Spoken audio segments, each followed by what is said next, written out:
Good morning everyone. Magbasa na tayo ng ating libro guys. Magandang Balita, Biblia. Today is 20 November 2023. Nandito na tayo sa aklat ng unang kronika, chapter 3. Angka ni David.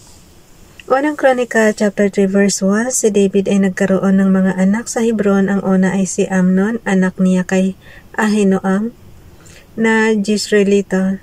Ang pangalawa ay si Daniel na anak naman niya kay Abigail na taga Carmel. Verse 2, ang pangatlo ay si Absalom, anak niya kay Maaka na anak ni Talmai na hari sa Gesur. Si Adonias ang pang-apat, anak naman kay Hagoet. Verse 3, ang panlima ay si Sipatias, anak kay Abital. At si Itrim, ang pang-anim na anak naman niya kay Igla. Verse 4, anim ang naging anak ni David sa Hebron sa loob ng 7.5 taon na paghahari niya roon.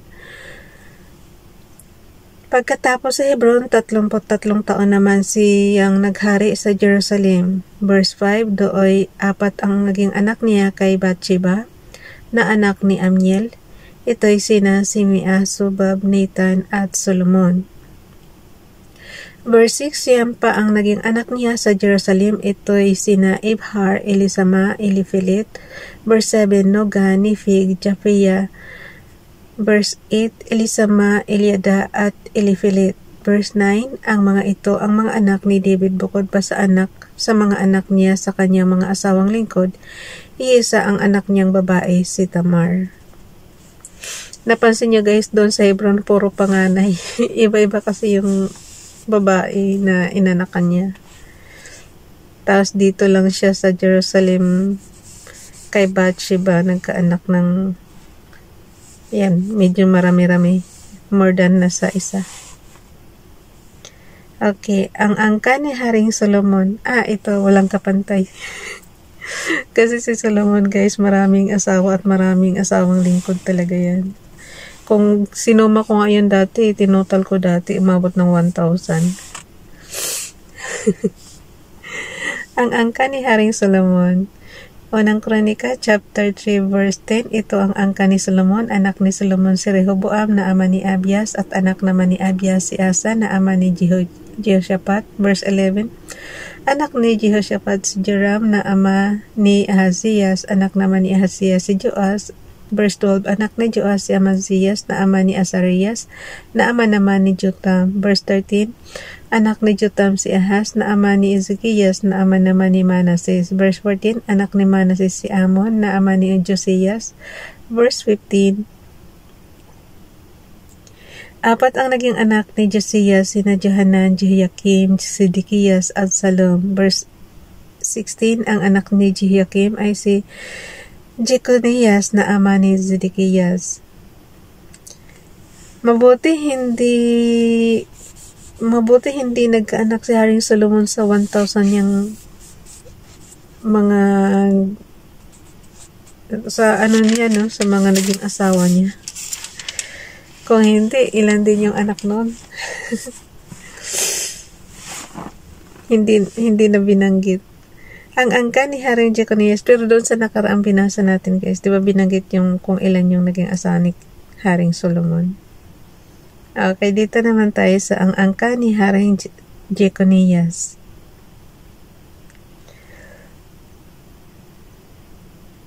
Verse 17, naging bihag sa Babylonia si Jeconias. Ang 7 niyang anak ay sina Silachel. Verse 18, Malkiram, Pedaya, Senasar, Jacamia, Sosama at Nidabias. Verse 19, ang mga anak naman ni Pedaya ay sina Zerubbabel at Simei. 3 ang unang anak ni Zerubbabel, sina Mesulam at Hananias at isang babae si Selomit. Verse 20, ang 5 pang anak niya ay sina Hasuba, Ohel, Berekias, Asadias at Jisub Hesed.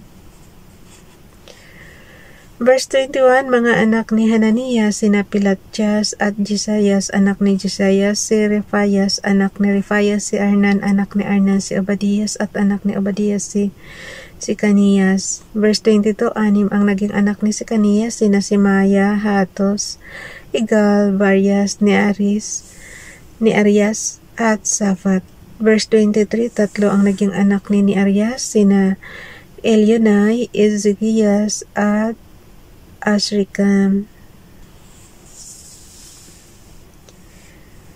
Verse 24, pito naman ang naging anak ni Elionai, sina Elionai, sina Hodavias, Eliasib, Pelaya, Akob, Johanan, Dilayas, at Anani.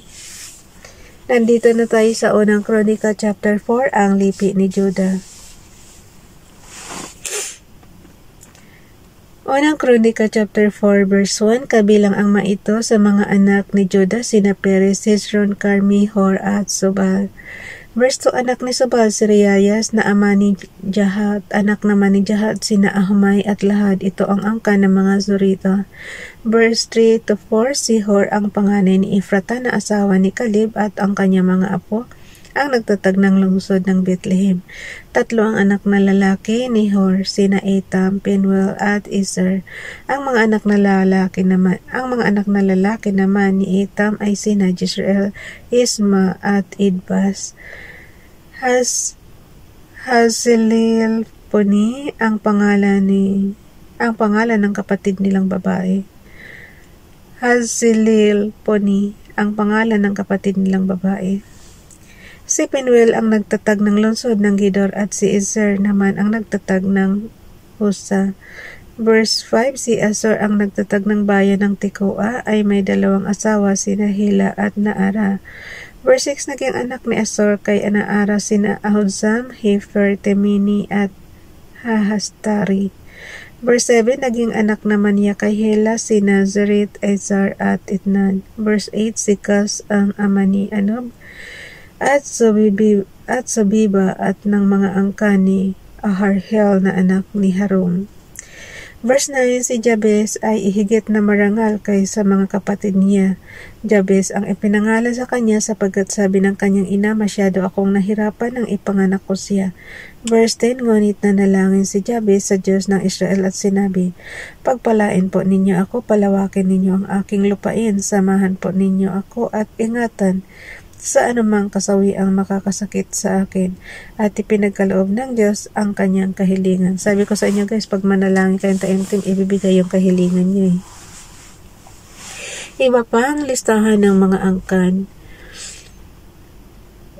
Unang Kronika chapter 4 verse 11, si Kalib na kapatid ni Soha ang ama ni Mihir na ama naman ni Eston.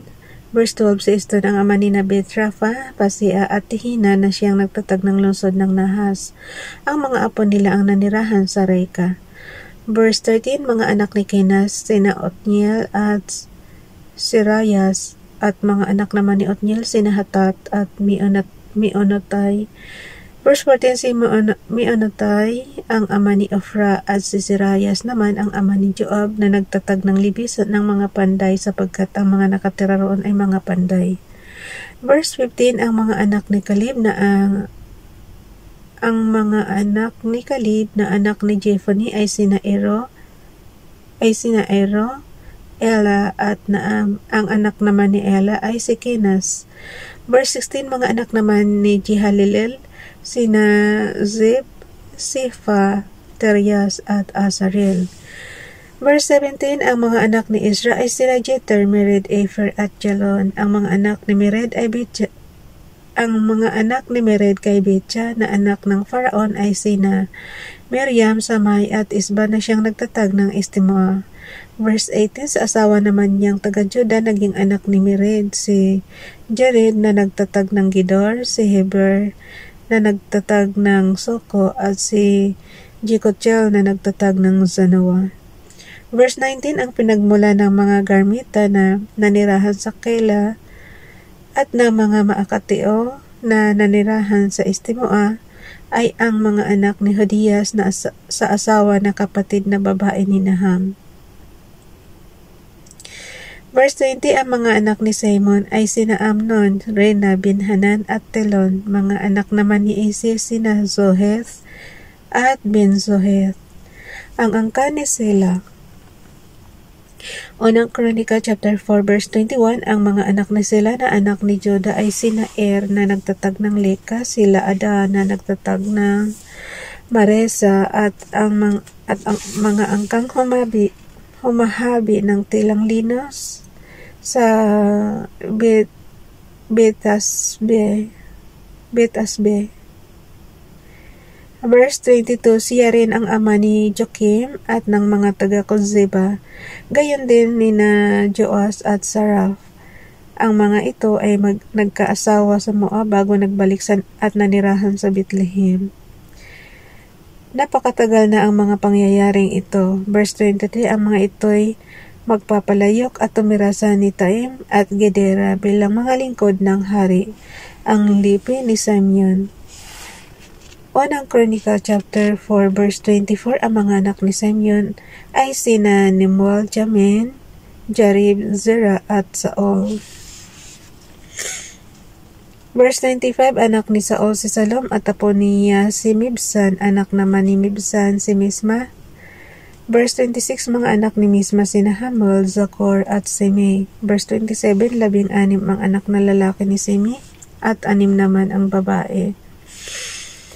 Ngunit kaunti lamang ang anak ng kanyang mga kapatid kaya hindi lumaki ang kanilang angkan tulad ng kay Juda. Verse 28, ito ang mga lungsod na tinirhan nila, Beersheba, Molada, Hazar, Shoal. Verse 29, Bilha, Ezim,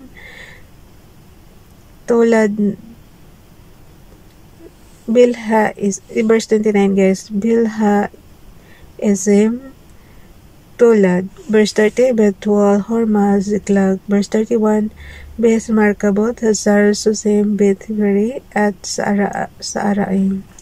Ito ang kanilang mga lungsod hanggang maging hari si David. Verse 32, kanila rin ang 5 lungsod ng Etam, Ain, Rimon, Tokin, at Asan. Verse 33, pati ang mga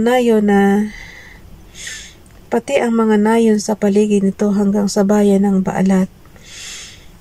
Ito ang talaan na kanilang iniingatan tungkol sa kanilang mga angkan at mga lugar na kanilang tinirhan.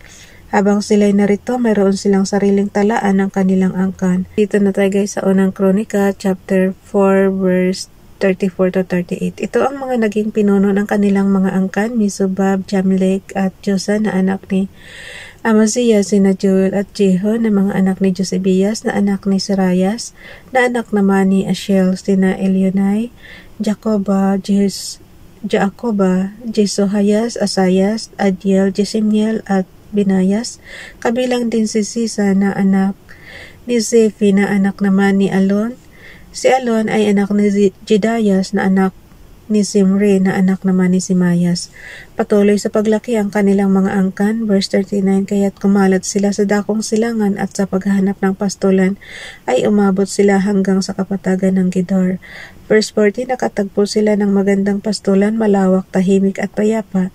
Mga Hamita ang dating nakatira sa lugar na iyon. Verse 41, ang nabanggit na angkang ito ni Simeon ang sumalakay sa mga Hamita ng panahong naghahari si Ezekiah sa Juda. Winasak nila ang lugar na iyon, nilipol ang mga Myonim na naroon at sila ang tumira sapagkat maganda ang pastulan doon. Verse 42, sa mga sumalakay na ito, 500 pang tauhan ni Simeon ang patuloy na lumusob sa kaburulan ng Seir sa pangunguna ni Napilatias, ni Arias, Refayas at Yushiel, mga anak ni Isi. Verse 43, nilipol nila ang mga natirang Amalekita na tumakas patungo roon hanggang ngayon sila ang nakatira doon. So hanggang dito na lang guys.